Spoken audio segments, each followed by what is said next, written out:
Today, we'll be covering the CamelCrusher audio unit, or VST, whatever you're using. I don't think they have a VST available for this. So, to start out with, we have a basic, kind of drum break here.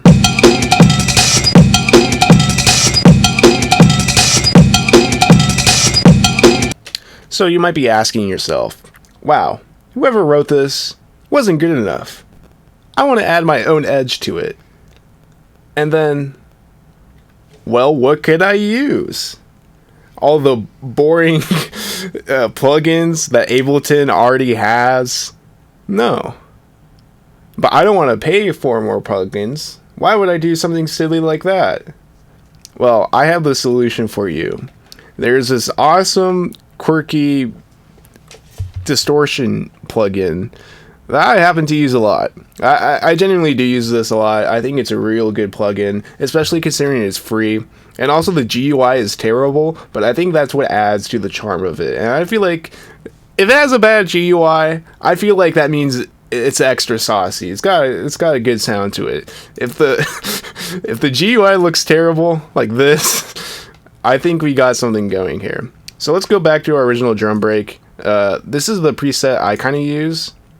It just gives more oomph to it, but it doesn't add too much character. So so this is what it's like without it, and this is what it's like with it.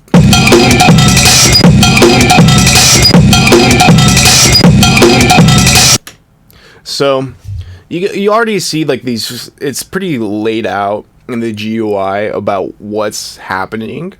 So currently there are 3 things in use. We have distortion right here.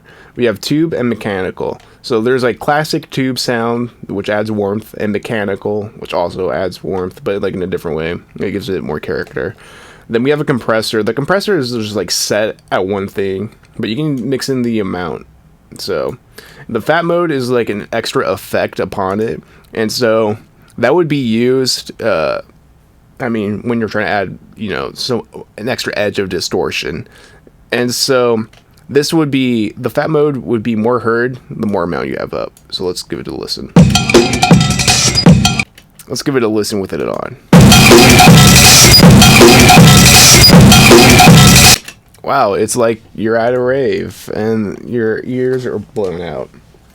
Anyways. So, then we have the master. This is a pretty rudimentary master. However, it's not the point for it to be mastered.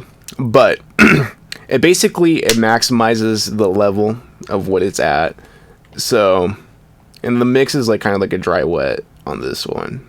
So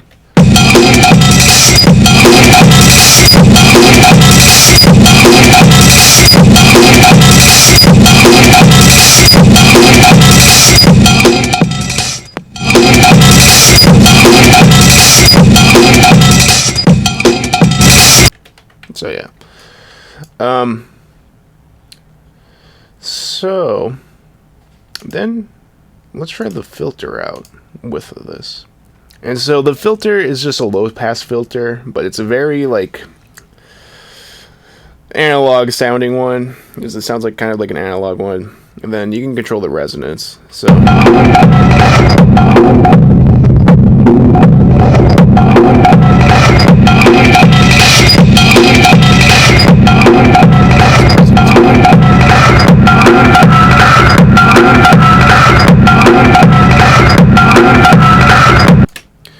So, you might be asking yourself, I'm presented with 4 materials in one plugin. For one, that's a lot for me to handle. But on top of that, how do I get them to work in tandem to make a good sound? Well, you don't need to. Watch this. Let's get this going. That was probably the most boring random it could have picked. Let's try that one again. That's nothing.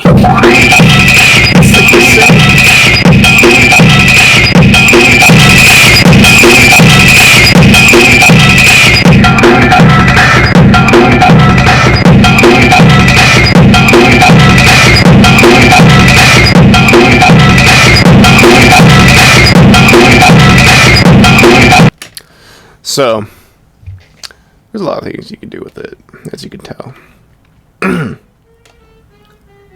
Unnoticeable editing cut. All right.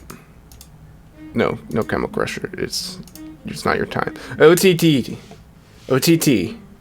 I want to say OTT. There's a lot of momentum with my mouth when I'm speaking, and I feel like that's kind of an insult that you can use against me, but that's okay.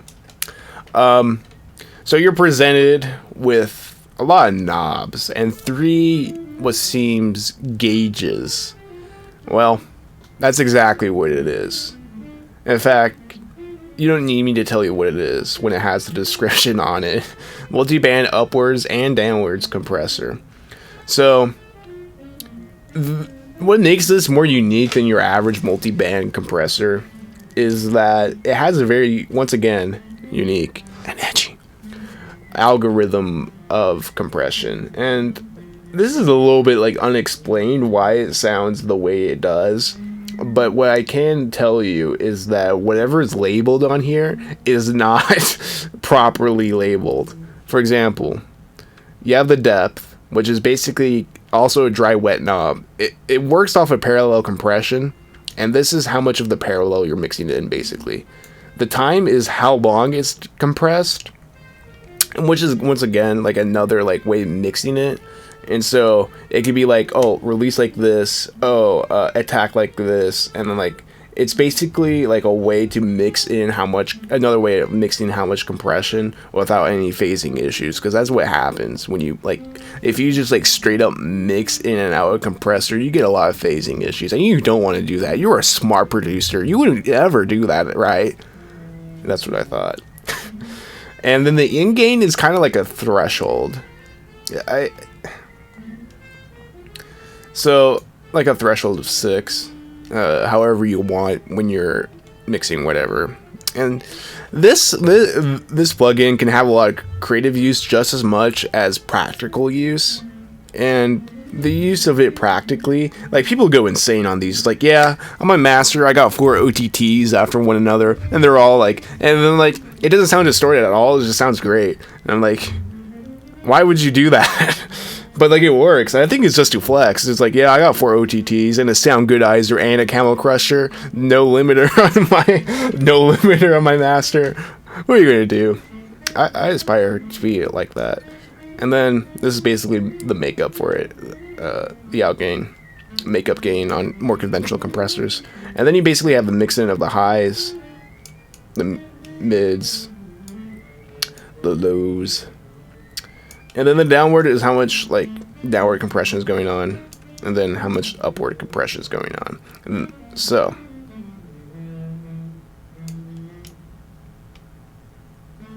well, I just want to give you the raw OTT experience. I had a moment of like deja vu. I remember doing this, but this is the first time this computer has had OTT installed. I live in the Matrix, and you don't. That's only. Oh shit! When you do the bit where it's like all censored, when it's just, well, you don't know if it's censored. You don't know if I was doing something bad. I mean, it was just, now it just sounds like, yeah, okay. Without OTT, boring. With OTT,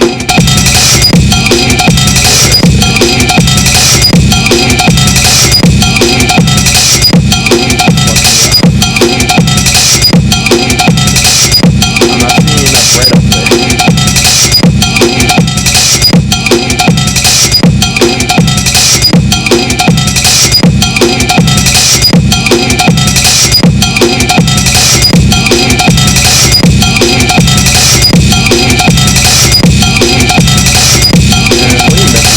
Like certain transients pop out a little more. Well, I mean, yeah, they do pop out a little more.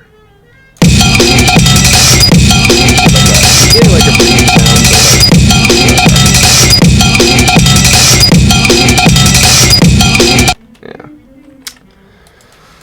But both these plugins are free, and I feel like it's worth going over. As I said, these are 2 more things that you can have in your tool belt that are free and full of personality, just like me. And, you know, don't judge a book by its cover. These things are incredibly powerful, and I don't even do them enough justice. There's a lot of things to be explored here, and that's for you to find out and me to copy. Alright, y'all. I'll be heading out. Bye.